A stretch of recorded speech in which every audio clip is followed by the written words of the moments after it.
లేదు. జీవి నారాయణరావు అంటే వాళ్ళ నాన్నగారు గాని, వాళ్ళ నవయుగ డిస్ట్రిబ్యూషన్ గాని, జీవి నారాయణరావు సంపాదించిన ఆస్తి గాని, అతను తీసుకున్న రెమ్యునరేషన్ గాని, ఇవన్నిటితో పోలిస్తే ఈరోజు ఆయన వేరే స్థాయిలో ఉండాలి అనే మాట అయితే నేను విన్నాను. అది కరెక్ట్ ఆలోచన విధానం కాదండి. సినిమా ఫీల్డ్ అన్న తర్వాత సక్సెస్, ఫెయిల్యూర్ అనేవి ఉంటాయి. బట్ మీకు సక్సెస్ రేట్ చాలా ఎక్కువ ఉంది. ఉంది గానీ ఫెయిల్యూర్స్ కూడా ఉన్నాయి. సార్. 'ఇంటికో రుద్రమ్మ' అని ఒక సినిమా తీశాను నేను. సార్. సుజాత గారును చాలా మంచి సబ్జెక్ట్. హ్మ్. తమిళ్‌లో 'వీటికొరు కண்ணగి' అని తమిళ్‌లో 100 డేస్ ఆడిన పిక్చర్. సార్. రీమేక్ చేశాను నేను. హ్మ్. సుజాత గారిని పెట్టి తీసా. హ్మ్. అది సుజాత గారు మిస్‌కాస్ట్ అయిపోయారు ఆ సినిమాలో. రివెంజ్ తీర్చుకునే కథకి సుజాత గారిని జనం యాక్సెప్ట్ చేయలే. సార్. అందుకని ఆ సినిమా ఫ్లాప్. అది ఆడలేదు. అలాగే తర్వాత 'పెళ్లి నీకు శుభం నాకు' అని ఒక సినిమా తీశారు నరేష్ గారితో. అది కొంచెం బ్యాక్ డ్రాప్ అయింది. అది రిలీజ్ అయిన తర్వాత బాగా పాపులర్ అయింది కానీ నరేష్ గారు పిఎన్ రామచంద్రరావు డైరెక్షన్‌లో తీశారు. సో అలాగా ఒడిదుడుకులన్నీ ఎవరికైనా ఉంటాయి సార్ అవి. లేకుండా ఎవరు ఉండరు. నాకు తెలిసి మీరెక్కడ మోసపోలేదా డబ్బుల విషయంలో? లేదండి. ఎప్పుడూ లేదు. హ్మ్. ఏదో ప్లానింగ్‌గా చేసాం. సక్సెస్, ఫెయిల్యూర్ అయిందే తప్ప హ్మ్. బేసికల్‌గా అంటే ఫాదర్ డిస్ట్రిబ్యూటరు, బ్రదర్స్ అంతా బాగున్నారు. నాకెప్పుడు అలాంటి ఇబ్బంది గాని, ఫైనాన్షియల్ ఇబ్బంది ఎప్పుడూ లేదు. సో చిరంజీవి గారి విషయానికొస్తే ఎన్టీఆర్, ఏఎన్ఆర్, కృష్ణ, శోభన్ బాబు, కృష్ణంరాజు, మురళీమోహన్, చంద్రమోహన్ ఆయనొచ్చిన అతి కొద్ది కాలంలోకే నాగార్జున, వెంకటేష్, బాలకృష్ణ లాంటి యంగ్స్టర్స్ వచ్చారు. వీళ్ళందరినీ దాటుకొని శివశంకర వరప్రసాద్ మెగాస్టార్ ఎలా అయ్యాడంటే ఆ క్వాలిటీస్ ఏమని చెప్తారు మీరు? Hard work, sir. Hard work, hard work. There is no other way. అంతే. కష్టపడ్డమే. ఆయన కష్టపడ్డాడు. ఫలితం దక్కింది ఆయనకి. చిత్తశుద్ధితో పనిచేశాడు. సార్. బేసికల్‌గా ఆయన హ్మ్, భారత్ స్కౌట్స్ దీంట్లో ట్రైన్ అయి ఉన్నాడు. హ్మ్. అందుకని ఆ డిసిప్లిన్ మొదటి నుంచి అలవాటైపోయింది. ప్లస్ చిరంజీవి గారి ఫాదరు చాలా స్ట్రిక్ట్‌గా డిసిప్లిన్‌తో పెంచాడు పిల్లలు. అందుకని ఆ డిసిప్లిన్ అలవాటైంది. హ్మ్.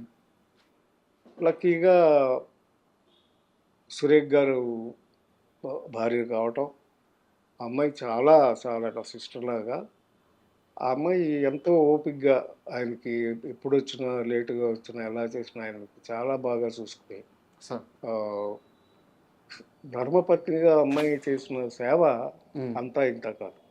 That's why he is happy. చాలా ఆనందంగా ఉంది సార్. ఎందుకంటే చిరంజీవి గారి ప్రస్తావన వస్తే అందరూ ఇప్పుడు మనం మాట్లాడుకున్నట్టే ఆయన కష్టపడ్డాడు, ఆయన నేర్చుకున్నాడు, పడ్డాడు, లేచాడు, గెలిచాడు అందరూ ఇలా మాట్లాడుతూ ఉంటారు.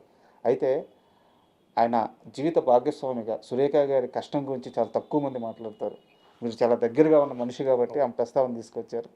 నాకంతా తోబుట్టువు లాంటిది. సార్. పైగా మా పెళ్ళిళ్ళు అందరివి ఒకే నెలలో అయినాయి. నా పెళ్ళి, చిరంజీవి గారి పెళ్ళి, రాజేంద్ర ప్రసాద్ పెళ్ళి. హ్మ్.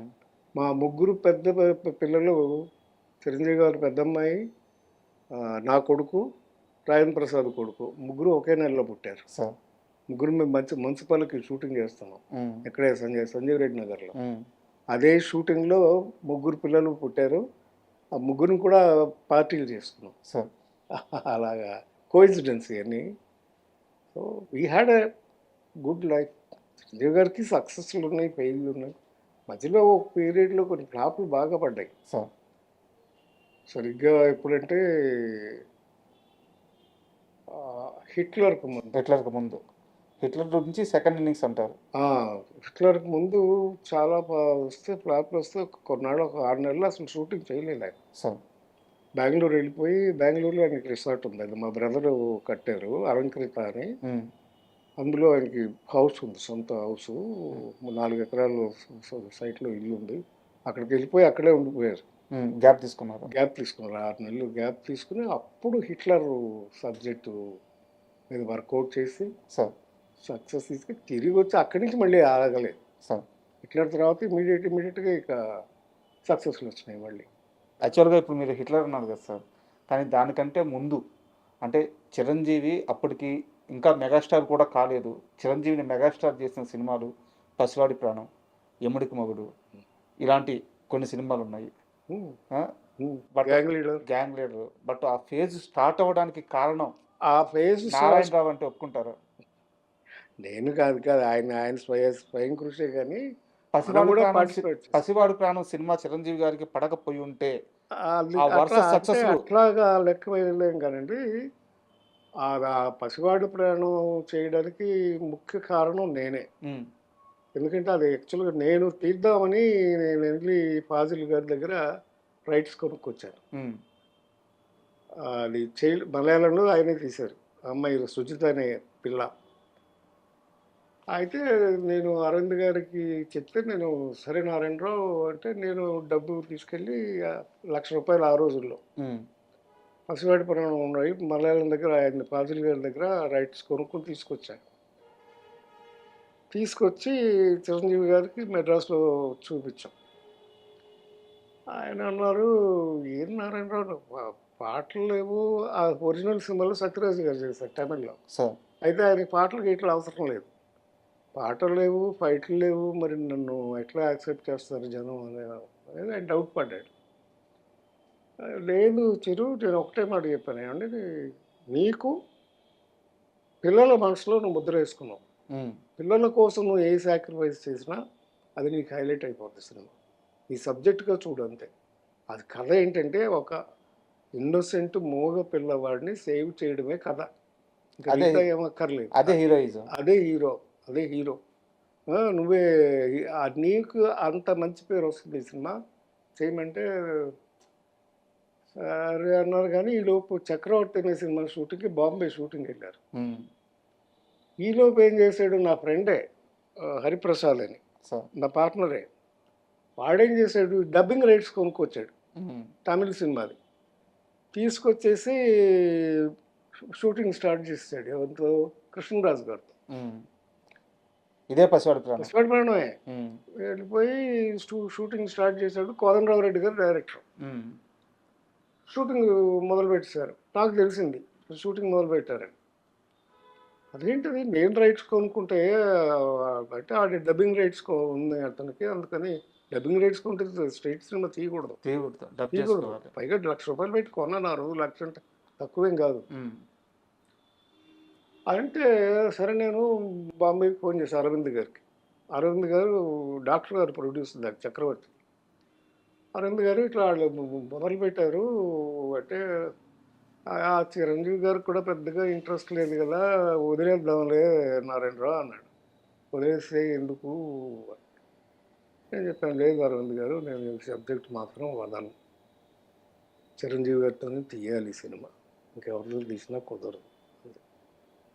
అంతేనంటావా అన్నాడు. అంతే సార్ అన్నాను.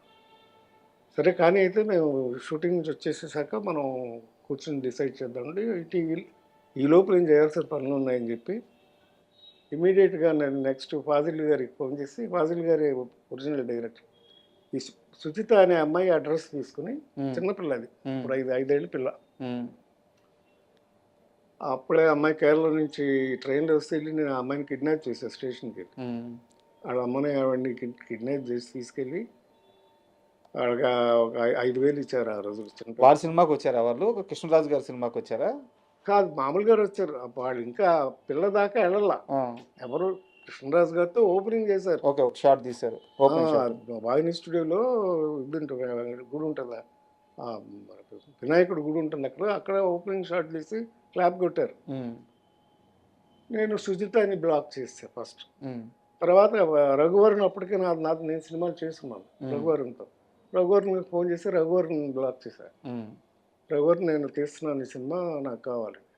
సరే అని డేట్లు ఇచ్చేస్తాను, బ్లాక్ చేస్తాడు. తర్వాత యాంటోనీ అనే గడ్డపాడు ఉంటాడు, విలన్, వాడిని బ్లాక్ చేసేసారు. ముగ్గురిని బ్లాక్ చేసి పెట్టారు. అప్పుడు చిరంజీవి గారు బాంబే నుంచి వచ్చారు. వాళ్ళ ముగ్గురు లేకపోతే ఆ సినిమా లేదు. కరెక్ట్, ఎమోషన్ పోద్ది. ఆ ముగ్గురు లేకపోతే లేదు, సినిమా లేదు. సరే, అరవింద్ గారు వీళ్ళు వచ్చిన తర్వాత చిరంజీవి గారితో ఫోన్ చేయించారు, కోదండరావు రెడ్డి గారికి. కోదండరావు రెడ్డి గారు, ఏంటి రెడ్డి గారు, మరి నారాయణరావు కొనుక్కొచ్చాడంట, తీస్తానని గొడవ చేస్తున్నాడు, ఏం చేద్దాం? నేను వచ్చేస్తున్నాడు, ఆయన వచ్చేసాడు. ఎట్లా అది పసివాడి ప్రాణం స్టార్ట్ అయింది. అంటే ఎందుకు అడిగానండి సార్ ఈ ప్రశ్న నేను, పసివాడి ప్రాణం తరువాత పడిన ప్రతి సినిమా ఆయన్ని సుప్రీం స్టార్ నుంచి మెగాస్టార్ని చేసింది. అవును. సో ఆ సినిమా స్టార్టింగ్ పాయింట్ అవును. పసివాడి ప్రాణం. పసివాడి ప్రాణం. పసివాడి ప్రాణం. సో ఆ సినిమా కోసం మీరు ఎంత కష్టపడ్డారు ఇదంతా తెలుసు నాకు. అదే. సో అందుకే ఇంకొకసారి మా ప్రేక్షకులకు తెలియాలని చెప్పి అడిగాను. పసివాడి ప్రాణం అండి స్టార్ట్ చేసాం. దాంట్లో సుమలత క్యారెక్టర్ కూడా ఒరిజినల్ లేదు. సో ఆవిడ క్యారెక్టర్ యాడ్ చేసాం. సత్యానంద్ గారు నేను కూర్చునేవాళ్ళం ప్రతి సినిమాకి స్క్రీన్ ప్లేకి. నేను ఎప్పుడు పేరు వేసుకోలేదు కానీ బిహైండ్ ద స్క్రీనే వర్క్ చేసేవాళ్ళం. సో మనకు కావాల్సిన పాయింట్లు అన్నీ పెట్టి 6 పాటలు పెట్టాం. పక్కా కమర్షియల్ మూవీ పక్కా కమర్షియల్ పిక్చర్ అయిపోయింది. ఫైట్లుగానే ఉన్నాయి, కథగానే ఉంది. కామెడీ ఇద్దరు హీరోయిన్లు ఉన్నారు, విజయశాంతి, సుమలత. ఇద్దరు హీరోయిన్లు గ్లామర్ ఉంది. ప్లస్ మెయిన్ కథ థీమ్గానే ఉంది. సార్. చాలా అందుకే సూపర్ హిట్ అయిపోయింది. సార్ ఒక సీరియస్ క్వశ్చన్ ఉంది. చాలామందికి ఈ ప్రశ్నకు సమాధానం తెలుసుకోవాలని ఉంది, కరెక్ట్గా చెప్పే మనిషి లేడు. మీరే దీనికి కరెక్ట్ పర్సన్ అనిపిస్తుంది. చిరంజీవి గారి కెరీర్లో, ఆయన సక్సెస్లో అల్లు అరవింద్ గారి పాత్ర ఎంత, ఆయన కష్టం ఎంత? చాలా ఉందండి, చాలా ఉంది. ఎందుకంటే చిరంజీవి గారి కంటే కూడా అల్లు రామలింగ గారి ద్వారా వాళ్ళ కొడుకుగా ఆయనకి సినిమా ఇండస్ట్రీలో మంచి పేరు ఉంది అప్పటికే. సార్. ప్లస్ ఆయన ప్రొడ్యూసర్గా కూడా అప్పటికే చాలా సినిమాలు తీసుకున్నారు. సత్యనారాయణ గారితో తీశారు సినిమాలు, బంట్రోత్ భార్య తీశారు. ఇలా అప్పటికే సినిమాలు తీసి ప్రొడక్షన్ చేస్తున్నారు. సార్. సో ఆయన అనుభవం ఆయనకు బాగా ఉపయోగపడింది చిరంజీవి గారికి. ఆయన శ్రమ పడకుండా ఆయన కరెక్ట్గా ప్లానింగ్ చేసుకుంటూ వెళ్ళడానికి main bone of the Chiranjeevi success is Allu Aravind sir. కంప్లీట్గా. సో ఆయన ప్లానింగ్ కానీ ఆయన ఇది కానీ అన్నీ పర్ఫెక్ట్గా ఉండటం, ఆయనకి స్ట్రెయిన్ అవ్వకుండా ఆయన్ని నిలబెట్టినటువంటి ఘనత అల్లు అరవింద్ గారిది. మీకు తెలిసి ఏదైనా ఒక పర్టికులర్ సిచ్యువేషన్ ఆయన హ్యాండిల్ చేసింది గుర్తుందా మీకు? చిరంజీవి గారి కోసం అల్లు అరవింద్ గారు పడ్డ ఆ శ్రమ కానీ అన్నీ అండి. ఆయన 100 days ఫంక్షన్స్ కానీ అన్నీ, ప్రతి సినిమా ఆయనకి ఏ హీరోకి అలా ఉన్నాయండి. సంవత్సరానికి ప్రతి బర్త్డేకి ఒక పిక్చర్ 100 days ఫంక్షన్ ఆడేది. ఎలా వచ్చేది 100 days? ప్లానింగ్. అట్లా ప్లానింగ్ చేసేవారు మొదటి నుంచి. సినిమా ఎప్పుడు మొదలు పెడతాము, ఎప్పుడు ఫినిష్ అవుతుంది, ఆగస్టు 22nd 100 days ఫంక్షన్ చేయాలి. అలా ప్లాన్ చేస్తే ఆ 10 ఏళ్ళు చేసేవాళ్ళు ఆయన. బా. గ్యాంగ్ లీడర్ ఏంటి, ఎముడికి మొగుడు ఏంటి, అన్నీ. అమ్మకి అత్తకి ఎముడు, అమ్మాయికి మొగుడు ఏంటి, అలాగే హిట్లరు, గ్యాంగ్ లీడర్ 5 ఊళ్ళల్లో 4 ఊళ్ళల్లో 100 days ఫంక్షన్ చేసాం ఒకే రోజు. తిరుపతి, హైదరాబాదు, వేలూరు, విజయవాడ. సో ఇంత ప్లానింగ్, ఆయన సర్కిల్ మెయింటైన్ చేయడం కూడా అరవింద్ గారు అలా మెయింటైన్ చేసేవారు. హీరో గారు కష్టం, హీరో గారు పడి ఆయన కాంటాక్ట్స్ ఆయనకు ఉండేవి. అరవింద్ గారి ప్లానింగ్ మొత్తం ఆయన చూసుకునేవాడు. వారిద్దరి మధ్య ఎలా ఉండేది సార్ అనుబంధం? బావబావమరుదులు. ఇంకా అనుబంధం అంటే ఏం చెప్పాలి, అంతకంటే సొంత చెల్లినిచ్చినాక ఆ అనుభవం ఆల్మోస్ట్ ఫ్రెండ్లీగా ఉండేవారు, చాలా ఫ్రెండ్లీగా ఉండేవారు. ఆయనకి ఎక్కువ శ్రమ పడకుండా మొత్తం అంతా ఫైనాన్షియల్ విషయాలు కానీ అన్ని విషయాల్లోనూ జాగ్రత్తగా, ఏమాత్రం చిరంజీవి గారి కష్టం కలగకుండా ఈ థాట్స్ చేసేది అన్ని పనులు. స్టాఫ్ని బట్టి మేమందరం కూడా కోఆపరేట్ చేసేవాళ్ళం. ప్రొడ్యూసర్గా కూడా కొంతమంది మేము ఏంటంటే, నేను కానీ కేఎస్ రామారావు గారు కానీ మేమందరూ చిరంజీవి గారితో ఓన్ చేసుకునేవాళ్ళం. ఆయన కూడా ప్రొడ్యూసర్ లాగా చూసేవాడు కాదు, ఫ్రెండ్స్ లాగా, ఫ్యామిలీ మెంబర్స్ లాగా చూసేవాడు.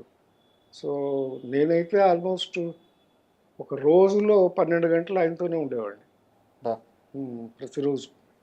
పొద్దున్నే ఆయన జిమ్కి వెళ్ళిన దగ్గర నుంచి, జిమ్కి వెళ్ళేటప్పుడు నన్ను ఎక్కించుకెళ్ళేవాడు. అలాగే సాయంకాలం షూటింగ్లు అయిపోయే వరకు అట్లా కలిసి ఉండేవాడు. ఇక్కడ హైదరాబాద్ వచ్చిన తర్వాత కొంచెం తగ్గిపోయింది. ఇక పాలిటిక్స్ వచ్చిన తర్వాత నేను వెళ్ళటం తగ్గించాను.